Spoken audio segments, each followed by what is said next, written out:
Welcome back to Sports by GSMC Podcast Network. I am your host, Jeremy Lapidus. If you are just tuning in, we just finished going over a couple of updated trade rumors, including Hassan Reddick asking for a trade after just being traded to the Jets because the Jets are being the Jets. We talked about the update to the Brandon Ayuk situation, a never-ending story of crazy twists and turns there for him. We also talked about JJ McCarthy, his situation with the injury, probably keeping him out all season, whether or not he stays healthy for it or not. And we talked about a potential 2028 U.S. basketball team and what it might look like. All of that is back earlier in the episode. We are going to finish off our show in these next two segments talking about the Houston Texans, continuing our series of covering every single NFL team. Today, we are finishing up the AFC South, talking about the defending AFC South champions, the Houston Texans. We're going to give them an off-season grade in this segment, but before we do, remember, if you would like to be an even bigger part of the show than you already are, all you need to do is go and hit that super chat button if you are here on YouTube. That button is right next to the chat option. If you are not on YouTube, you can go to gsmcpodcast.net, leave a message. That message should pop up on the bottom of the screen for you, me, and everybody else around the world to see. If you do have a burning question about sports, anything at all that you would like to ask, go and throw that in the comments, throw it in the chat. I will get to it as soon as I possibly can. I appreciate everybody so much for sticking around, talking some sports with me here on a beautiful Tuesday afternoon. But like I was saying, we are going to finish off our show here talking a little bit about the Houston Texans. The Houston Texans offseason didn't need to be too big. They hit everything last offseason. Everything that they possibly could have wanted. They hit it out of the park. CJ Stroud has maybe the best rookie quarterback season in the history of the NFL. DeMeco Ryans looks like a rising star at head coach. You have Will Anderson Jr. win Defensive Rookie of the Year, the second year in a row that a team has both the Offensive and Defensive Rookie of the Year, doing what the Jets were able to do just 2 years ago. This is an incredible turnaround for a team. Obviously, winning a playoff game last season after being in the basement, being the laughingstock of the league, turning it around on a dime like that is insane, and it's not something that's easy to replicate. The question is, was it a fluke? Now, I'm not going to sit here and tell you. I'm not going to string you along. I don't think CJ Stroud is a fluke. The question is the rest of the team a fluke? They played a very easy schedule last year, one of the easiest in the NFL. And throughout this entire AFC South discussion that we've done on Thursday, Friday, Monday, and today, going over all of the AFC South teams, there's been a theme. The schedule is harder this year. There's always the talk about a sophomore slump with a lot of guys, and we see it sometimes. And I don't expect CJ Stroud to throw for 4,000 yards, 23 touchdowns and 3 interceptions again, or whatever he did last season, leading the league in touchdown interception ratio and passing, like only 2 quarterbacks have ever done before, Tom Brady and Joe Montana, which is elite company to be in. He's going to be great. The question is the rest of the team going to be able to develop with him? And I think the Texans did a good job swinging big this offseason. Starting with, obviously, the biggest additions. They come on offense. They go out and they make a huge blockbuster trade for star receiver Stephon Diggs, adding him to a wide receiver room that is quite possibly the best in the league. They extend Nico Collins, big contract for him. They still have Tank Dell on a rookie deal. They have Robert Woods, who consummate professional, one of the best veterans in the league when he's healthy. John Mechie, speed guy. We haven't really seen him be able to take that big step because injuries, and then he kind of got overshadowed by Tank Dell, Nico Collins, and Noah Brown has come up huge in a couple of different spots. They also trade for Ben Skoranek, who can do a million different things, as well as trading for Joe Mixon. Joe Mixon, I'm going to be completely honest with you, is not a running back that I have ever been really high on. That being said, I think it absolutely is an upgrade from Devin Singletary. while Devin Singletary had 900 plus, had 899 yards last season, and it's coming off a year where Dameon Pierce took a step back. It's an upgrade. I still don't like Joe Mixon. I don't like him that much in the offense. They give him a new 3-year deal, taking him through his age 31 season. So it's not the worst thing, and it's not super expensive. The most head-scratching move of this offseason also came from the Texans, though. And it goes along with this huge blockbuster trade of adding Stephon Diggs. It's the fact that they reworked his deal to make it a 1-year contract instead of a 4-year deal. And as far as I've seen, I haven't seen them explain the reason for it. It doesn't make any sense to me. I understand there's reports of him being a locker room cancer, right? I understand he can get hot-headed, but you can flip him for assets if that happens, right? I know he had a little bit of a decline last season, but now he's going to be surrounded by a million different weapons. He's not going to have that much attention on him, all the double coverage all the time. He should be able to work against signal coverage and win those balls, right? This is not something that I think makes any sense. And again, if there's something out there that you guys know that I have just overlooked somehow, put in the chat. I'd love to hear. But I have not heard anything explaining why Stephon Diggs' contract was reduced by years. It just makes no sense to me at all. And it also makes the trade worse. They didn't have to give up too much for him. They had 4 years of control of one of the best receivers in the league. And now they only have one. And I know it's a deep wide receiver room, but still, it's always good to have a guy like that. And again, worst comes to worst, you can just flip him for an asset. Flip him for a third, make some of your money back. This move makes no sense. But I'm going to give Houston the benefit of the doubt because last season was so good. We're going to see what happens. On the defensive side of the ball, they add a whole lot. They go out and they get Al-Shaair from the Texans. They also add D'Amico Autry as well as Danielle Hunter, really shoring up that pass rush next to Will Anderson. It's a path. The pass rush should be a linebacker should uproll.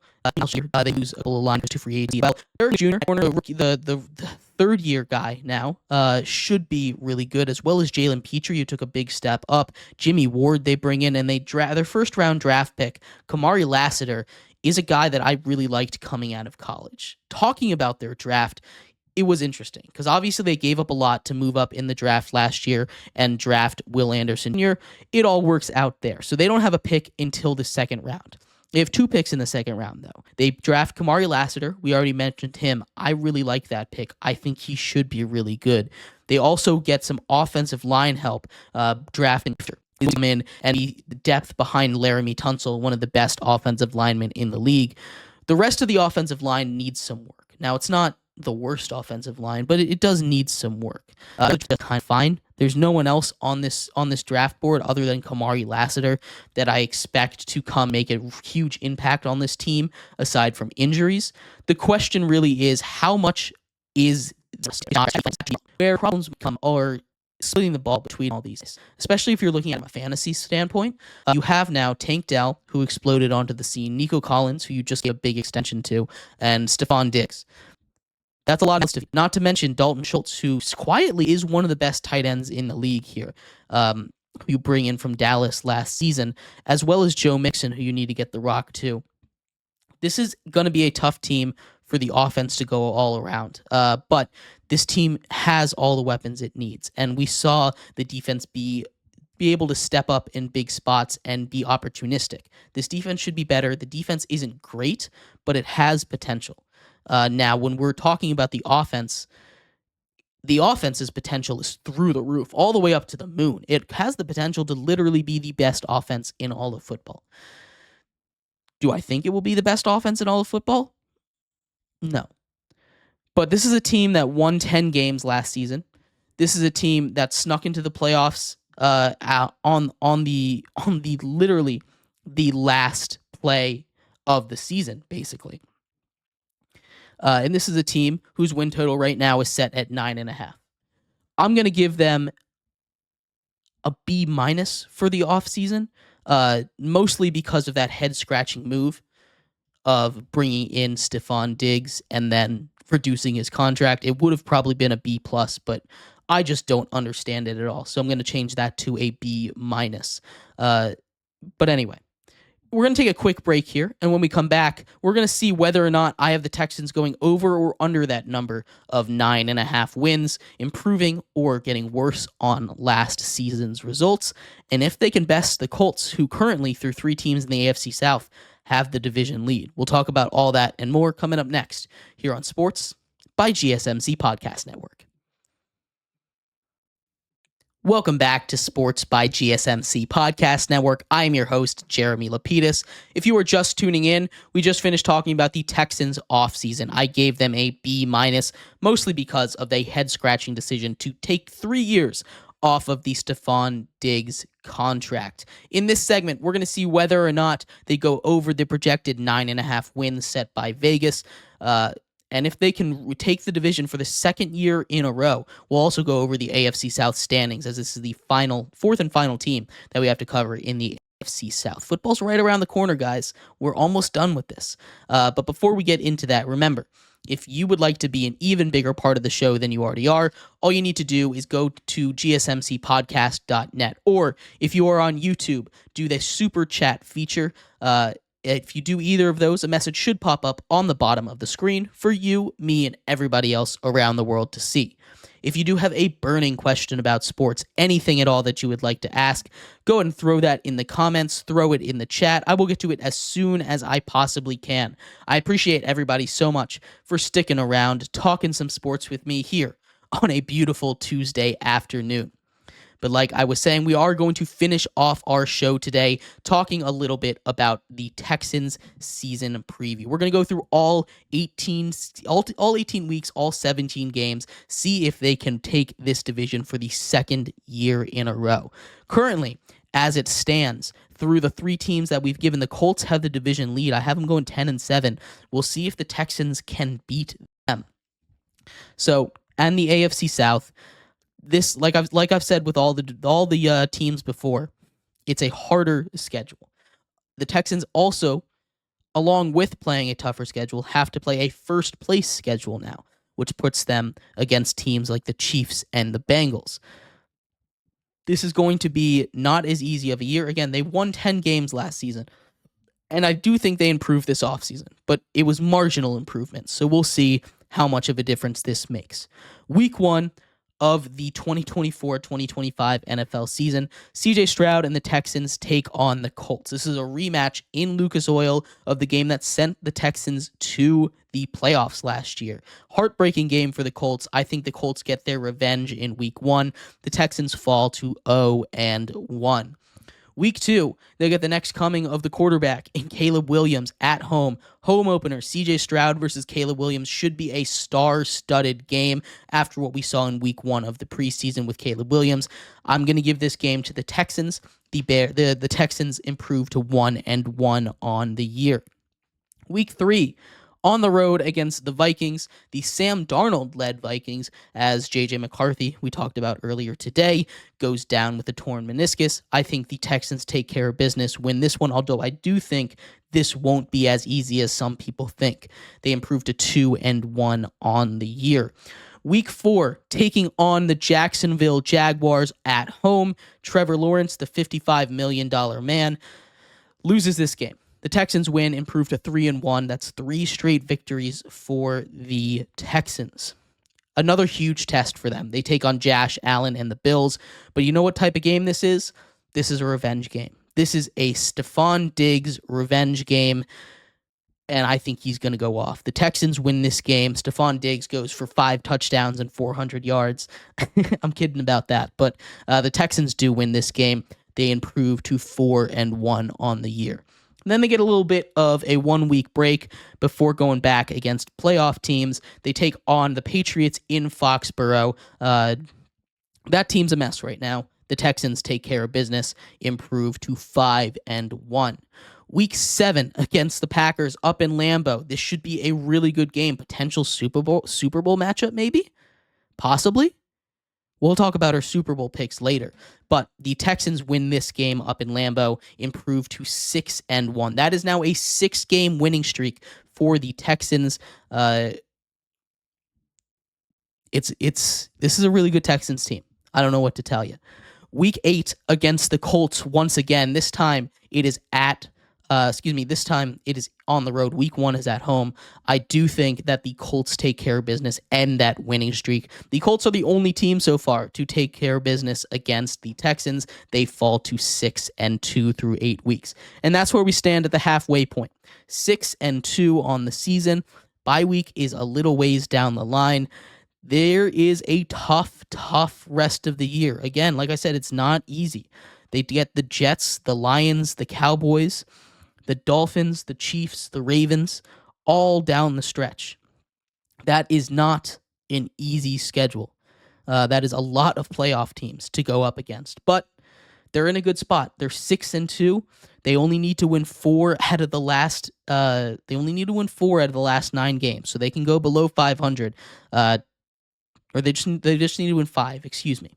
Just need 5 out of the last 9 games to win the division. So we'll see if they can get that. Starts off good against Aaron Rodgers and the Jets. I have the Jets losing this game. The Texans improve to 7-2. Week 10 against the Lions. Dan Campbell and the Lions. This should be another really, really good game. The Lions lose, though. I do have the Texans winning this game as they improve to 8-2 on the year. They take on the Dallas Cowboys in Jerry World, a cross-Texas rivalry. This is going to be much different than almost any other Houston Dallas game that there ever has been. I think there's a lot more momentum behind Houston this year, and I think they flood that stadium and win that game. Take down the Cowboys on the road, improve to 9-2. Then they get a slight decrease from three straight great teams. They take on the Titans here in this one. That is a win at home against the Tennessee Titans and Will Levis. They improve to 10-2 through 12 weeks. That is a 4-game win streak, just broken up by the Colts. Then they take on the Jaguars, another division game. This one is on the road.